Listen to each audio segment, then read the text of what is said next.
There are moments in life when the world doesn't end quietly. It crashes, loud, brutal, unforgiving, leaving you breathless and certain you'll never rise again. For Mara, 19 and already carrying the weight of a lifetime, that moment came on a cold desert morning when the dust lifted in a slow golden swirl, revealing the men who had taken everything from her. She stood barefoot on broken earth, wrists bruised, heart shattering with each breath, convinced this was how her story would end.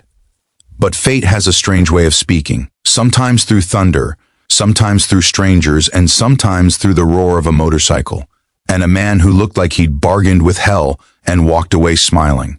If you believe in kindness, redemption, and second chances, please like, comment, share, and subscribe. It helps more than you know. Mara had grown up believing that beauty attracted light. What she learned at 19 was that beauty sometimes attracted the wolves first. She had trusted the wrong man, a slick-talking drifter who convinced her he would help her escape her broken family. Instead, he sold her freedom to a local gang for 2 barrels of whiskey. Nothing more than a cheap trade for a girl with more dreams than protection. The gang kept her hidden at an old ranch on the outskirts of the desert, a place where the sun rose angry and the nights fell bitter cold. She spent her days working the stables, her nights crying into the hay, praying that someone, anyone, would come looking for her. But no one did. At least that's what she thought. On the 7th day of her captivity, the gang gathered for a deal with an outsider, someone they seemed both eager and cautious to impress. Mara watched them from a distance, leaning against a wooden beam, trying to make herself invisible. The men joked too loudly, laughed too sharply, and argued about the price of something Mara couldn't hear. But when the outsider arrived, everything changed. He came alone, riding up the dirt path like a storm wrapped in leather. The roar of his bike swallowed the silence of the land, and the dust curled behind him like smoke trailing a wildfire. He was tall, broad, skin inked with stories no one dared ask about. A tattoo across his arm read something Mara couldn't understand, except for the red-winged skull that marked him as an outlaw from a group people whispered about but never approached. The Hell Angels weren't saints or saviors. They weren't heroes or villains. They were simply men who followed their own rules, a tribe bound by loyalty stronger than blood.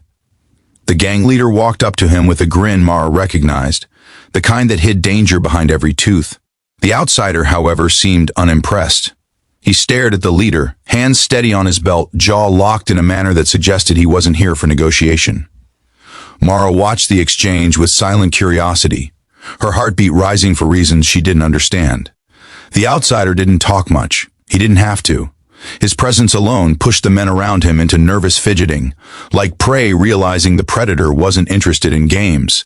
It wasn't until the outsider lifted a bottle of whiskey and stared at it long enough to make the gang leader sweat that Mara realized something was different. This man wasn't here for a transaction. He was here for a message. What Mara didn't know, what the gang didn't know, was that her older brother, long estranged, had crossed paths with this biker weeks before. He had begged him for help when he couldn't fight the gang alone. The biker hadn't promised anything, but he had listened. And when he heard what had happened to Mara, he rode out himself, unfazed by the danger or the men waiting at the ranch. At first, Mara thought she imagined his eyes drifting toward her. She was covered in dirt, clothes tattered, hair tangled by fear and wind.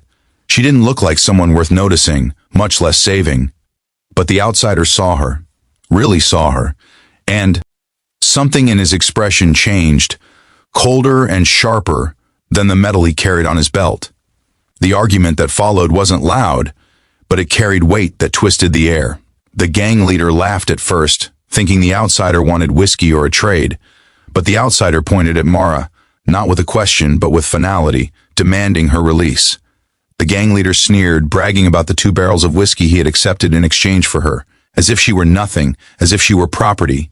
Mara watched the outsider's knuckles tighten. She watched the gang members shift nervously. She watched the moment the outsider decided he'd heard enough. What happened next felt like a blur wrapped in violence and justice. The outsider didn't draw his weapon. He didn't need to. With a force that seemed fueled by the fury of a man who'd seen too much wrong in the world, he took down the leader in a single blow, sending him sprawling into the dust. The other men hesitated. They weren't cowards, but they weren't stupid either. Facing a Hell Angel alone was suicide. Facing one when he was angry was something worse. When the dust settled, the outsider didn't speak. He simply walked toward Mara, slow and steady, as if giving her time to run, to scream, to collapse, whatever she needed. But Mara didn't run. For the first time in days, she felt her lungs expand with something other than fear. Hope, fragile and trembling, flickered inside her. He took off his leather vest and draped it around her shoulders, shielding her from the eyes that had stripped her humanity. No words, no promises. Just an unspoken vow, you're safe now. He led her to his bike, lifting her gently onto the seat. As they rode away, Mara didn't look back. She didn't need to. The past was burning behind her, buried in the dust, the whiskey, the cruelty, and the men who no longer controlled her fate. The journey that followed wasn't easy. Trauma doesn't vanish when the danger fades. But the biker stayed, not as a savior, not as a hero, but as a steady presence, someone who understood survival and pain and rebuilding from ashes. He took her to a safe place, helped her reconnect with her brother, and watched over her until she stood again on her own feet, strong enough to shape her future instead of fearing it. In time, Mara didn't just survive, she healed. She learned that even in the darkest corners of life, unexpected people can become lifelines. She learned that worth isn't measured in what others give for you, but in what you fight for within yourself. And she learned that kindness sometimes arrives in the form of a man with scars, tattoos, and a heart that had every reason to stop caring, yet didn't. If this story touched your heart, please like, comment, and share. It helps the channel grow and allows more stories like this to reach those who need them. Special request: comment below what part of this story moved you the most.